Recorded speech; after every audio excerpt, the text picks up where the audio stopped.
Hey, Tony DeWitt here, Missouri appellate attorney. I'm retired, and this is not legal advice. Everything I say is simply commenting on the law.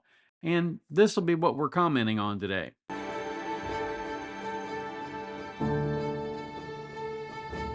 Well, it's a marvelous time of year. I think everybody is out doing things they want to do, buying gifts, trying to find that special thing for that special someone.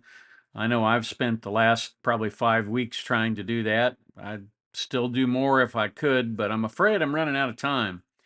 And that's just the way it always happens at Christmas. You wind up finding things at the very last minute. Now, because we're going to take a slight vacation, as you all probably know if you've watched the channel, we're going on a 10-day cruise. I put together a whole bunch of videos to run while I'm gone. But one of the things that we needed, we realized a little bit belatedly, was new luggage because our old luggage is not going to handle enough clothes for 10 days. So one of the things that my wife has a black belt in shopping. A bargain couldn't hide from her with a cloaking device. It's amazing. We decided that we would look for these among other places at TJ Maxx, which didn't have anything, and at Ross's, which did.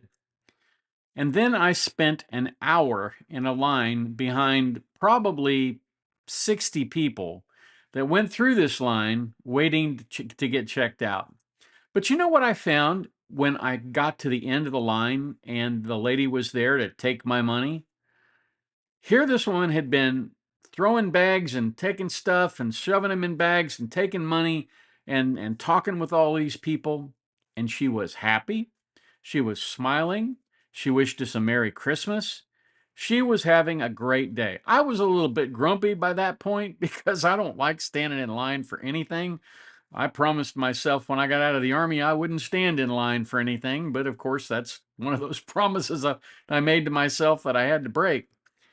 But, it is a time of year when people sometimes suffer a little bit of stress. And I thought I would share with you what Tony Tuto's contribution to this is. He did a little video for you, so let's watch a little bit of that. Enough of that stuff. Every store this year has a Christmas song on blast. You'll be extolled the virtues of the kids jingle belling and everyone telling you to be of good cheer. They're not jingle belling, they're raising, well, it rhymes with belling.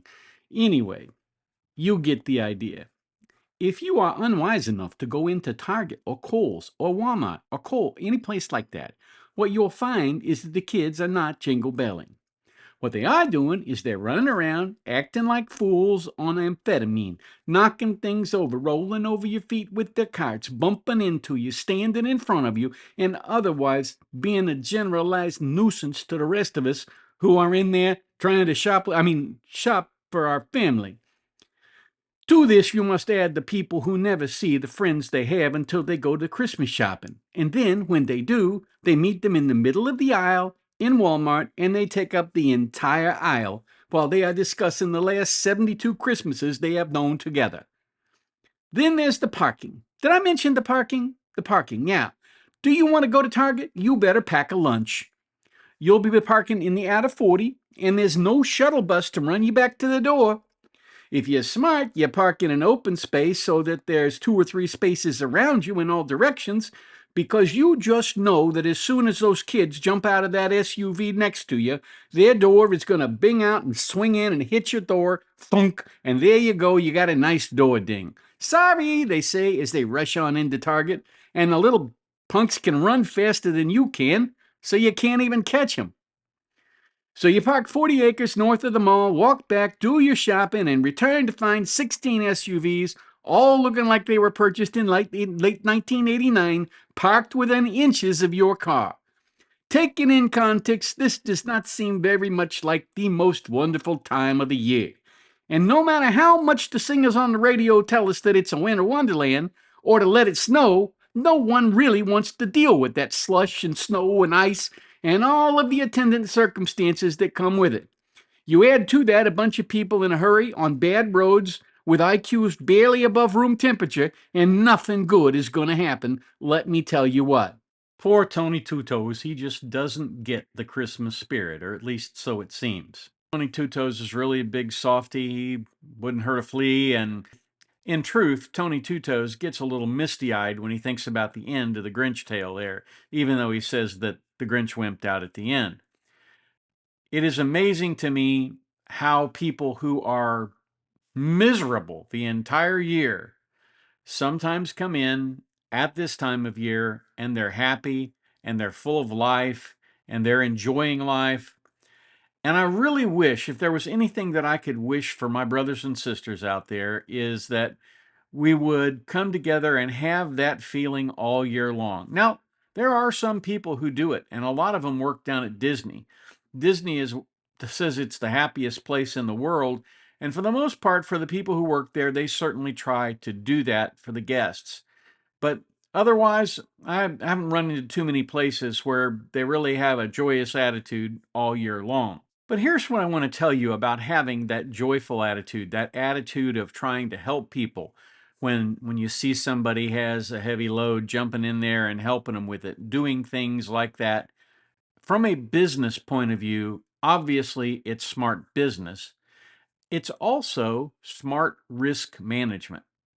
One of the things that I talk to people about all the time when I do risk management presentations, and I do them for doctors, I do them for nurses, I've done them for the American Association of Physical Therapy, I've done an American Association of Respiratory Care, I've done lots of these seminars where I've talked about risk management and things that you will do or can do that will reduce your risk of being sued. And probably the most important is to be likable, to be somebody that people will come to with a problem, somebody that people like and respect. Because here's the funny thing about it: people don't sue people they like, but people have absolutely no qualms whatsoever about suing someone that they don't like. This was made clear to me a couple of years ago. Well, it's been more than a couple now. I guess it would be about 25 years ago when we were investigating a malpractice claim against a surgeon. And the surgeon had ligated a blood vessel that fed the arm, the upper part of the arm, the humerus in this patient. And as a result, the bone died. It's some phenomenon called avascular necrosis. And as a result, the bone had to be cut off where it was still perfusing and reattached up here. And so one of the man's arms was sort of a Tyrannosaurus Rex arm. And it really was terribly uncomfortable and very bad for the man. He had almost no strength in that arm. It was almost a useless appendage. And it was a terrible result for them. And they were upset and they were angry and they wanted to sue. So they came in to see us, and we said, okay, we will get the medical records. We'll figure out who the parties are that need to be sued. And the wife was very adamant. She said, I want to sue that hospital. They are nothing but a collection of idiots. She was very forceful in her opinion. And as a result, we went and got the hospital records. We got the doctor's office records. We got the office records of the people who had followed this man post surgery. And in studying the records, it became very clear that it was the surgeon who made an error. The hospital did not do anything wrong. And as a result, quite naturally, we didn't sue the hospital, or we couldn't sue. We could have sued them, I guess, but it would have been a breach of our ethics, and it could have gotten us sanctioned because they had absolutely no liability. There wasn't, you couldn't even manufacture liability in that case because they literally had gone by the book. The nurses caught everything at the right time. They did everything they could to stop the insult, but still, the man lost a part of his arm. So we called the family back in and we said, okay, we've finished the investigation and here's what we know. The surgeon made this mistake, and I explained what the mistake was. And the husband got ready to speak, and the wife put her hand up like that. And she said, I told you I wanted to sue the hospital. I said, yes, ma'am. I understood that you wanted to sue the hospital, but we are strictly limited in who we can sue to people who actually have liability. And the hospital did nothing wrong. And the fire shot out of this woman's eyes. She said, what do you mean they did nothing wrong? They gave him the wrong breakfast tray. Like, okay, yeah, I understand that's not good, but that happened after the injury had already occurred. It wasn't something that had anything to do with the negligence. Well, in addition to that, they gave him the wrong medicine. I said, well, it's not that they gave him the wrong medicine. They gave him the right medicine. They just gave him the medicine that was actually due for the patient in the bed next to him. It's the same medicine that he was supposed to get. He just got it an hour early. And again, no harm flowed to him as a result of getting that medicine early. So there's no case here, at least as to the hospital. But as to the surgeon, I think we got a slam dunk case. There's almost no defense here. And the husband said, I can't sue the surgeon. And I'm like, why not? And he said, well, we're golfing buddies. We've been friends for 20 years. There's no way I could sue him. If the hospital did something wrong, I'd be happy to sue them because they treated me like a dog. But as far as the surgeon goes, no, we're not suing him. So this man with this horrible injury, who had lost a large part of his arm, would not sue because he was friends with the doctor.